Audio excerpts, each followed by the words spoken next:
My name is Gugulethu Mngomezulu. I'm from Empangeni, in the city called, in a town called Imevamshope. So basically I started karate when I was 6 years old. The person who introduced me to karate was my father. My father did boxing, and at the gym that they did boxing in, they had a side whereby it was also karate gym people that were exercising. So seeing both styles made me take an interest in karate, and that's where my journey started when I was 6 years old. Embarking in the journey of karate and starting my journey from there was an amazing journey. My typical training routine that I started when I was 6 years old and I adapted going forward up until now was mainly just focusing on the things that are very important, which is waking up, going for a run, and then proceed during the day with the daily activities. Then after that, I'll make sure that I pitch up to training to learn the skills, which is the evening trainings from 4 to 8. I embark on physical training, learning katas, and also some sparring as well, most especially if I'm preparing for a tournament. So those are the things that I've adapted ever since I was young, and also making sure that I go to boxing classes to enhance my punching abilities as well, to make sure that I gain speed, consistency, and not fall off of my game. So mainly my routine is basically like that, making sure that sport-wise I'm completely fit, and then when it comes to my career side, which is software development, I make sure that I apply the same energy that I apply from sports, I apply it to my workspace as well. So I give it a balance between the two as well. The importance of discipline plays a very large role, as karate is centered around discipline. So I would give it basically a rating of 100%. It's a must to be disciplined, and I think in everything that you start or do, discipline plays a major big role. So discipline in my training, me showing up in good or bad days, whether it's raining, cold, hot, whatever the case may be, that requires discipline, no longer motivation. So me showing up consistently, that shows that I'm no longer motivated or being consistent. It's just me being disciplined and showing up and wanting to learn new things each and every day and better myself each and every day. A typical day of preparation for me is more like meditating, visualizing, no more sparring, no more hard activities, just stretching and making sure I'm visualizing my opponents now and then, punching, shadow punching, shadow boxing as well, doing everything, kicking and punching, making sure that I'm in the zone, I'm locked in, and I can also visualize myself winning. That's also important. If I can manifest it, if I can see it, then I can achieve it. On tough days, I think for me, when I stay motivated, it's just me making sure that I never miss my prayer, I never miss gym, I never miss telling myself that I can do it. And like I said, meditation as well plays a very centered role in my life. So if I can see it, I can achieve it. And if I put in the hard work, it's a guaranteed show that I'm going to the right direction as well. Because if there's no hard work put in, then there's no reward. So but I put in the hard work, the reward, you're gonna get it later. So it's more like just me pushing myself and me telling myself that I can do it. And what motivates me the most is me seeing myself achieving it. That's where I get the adrenaline, the excitement as well. Karate means, for me, it means respecting other people, everyone in general. It gives me peace, it gives me how to control myself, and made me learn how to control my temper, because I'm a person who's short-tempered. But with karate, it just makes me to understand everybody, to listen first before replying. With everything that karate has taught me, it has taught me basically discipline, to make sure that I'm humble. I'm not always carried by my pride and ego and relying on the skills that I have or misusing the skills that I have. But it's just for me to understand that there's self-defense before acting on your temper or on how you feel your emotions. So for me, it means it's a deeper level for me, because it created the person that I am today and shaped my mentality and my mindset. So it shaped everything, the way that I'm positive. So I'm glad that I've engaged in type of a sport called karate. Now understanding that I wake up and have a fixed routine to follow makes me a person who follows my purpose. Sometimes I even think that I was born to be a fighter, because all my life I've been fighting.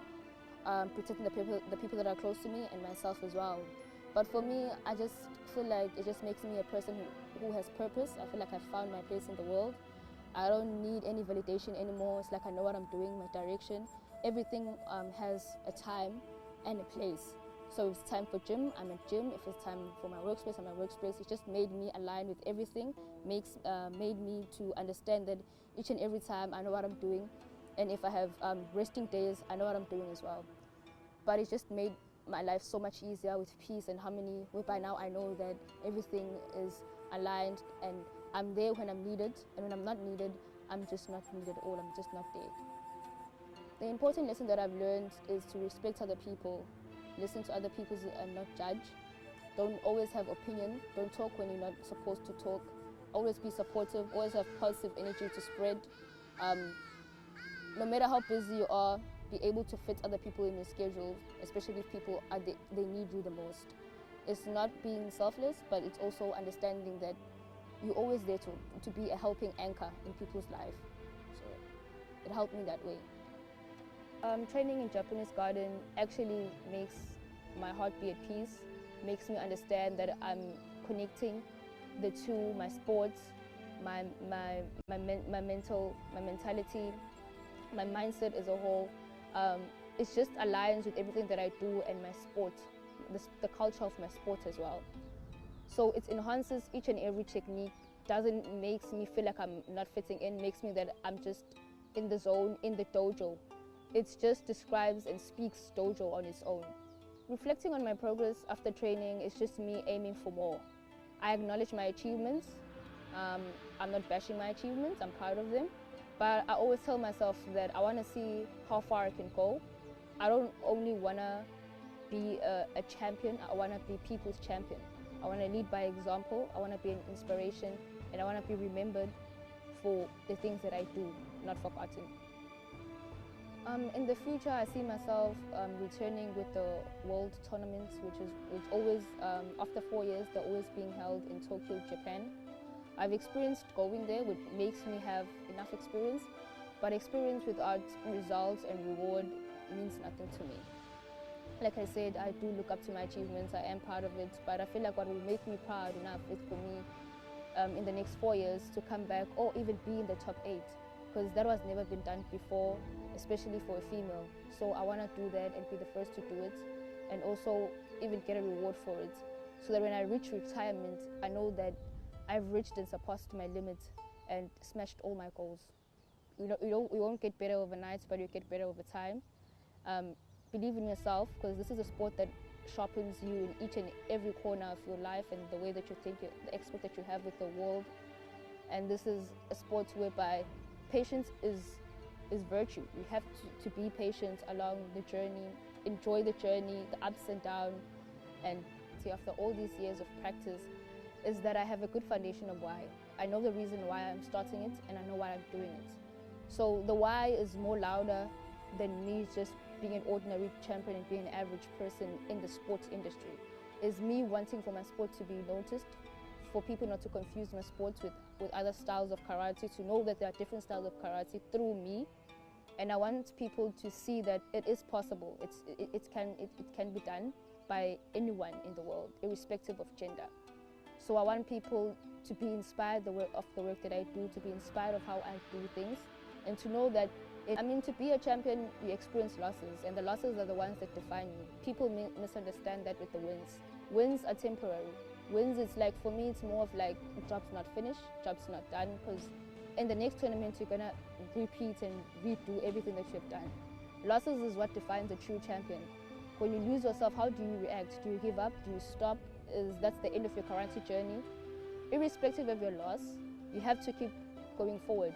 Notice what you've done wrong. Don't be afraid to rewatch the videos, even if it means watching it 1,000 times. That's okay. You're improving yourself.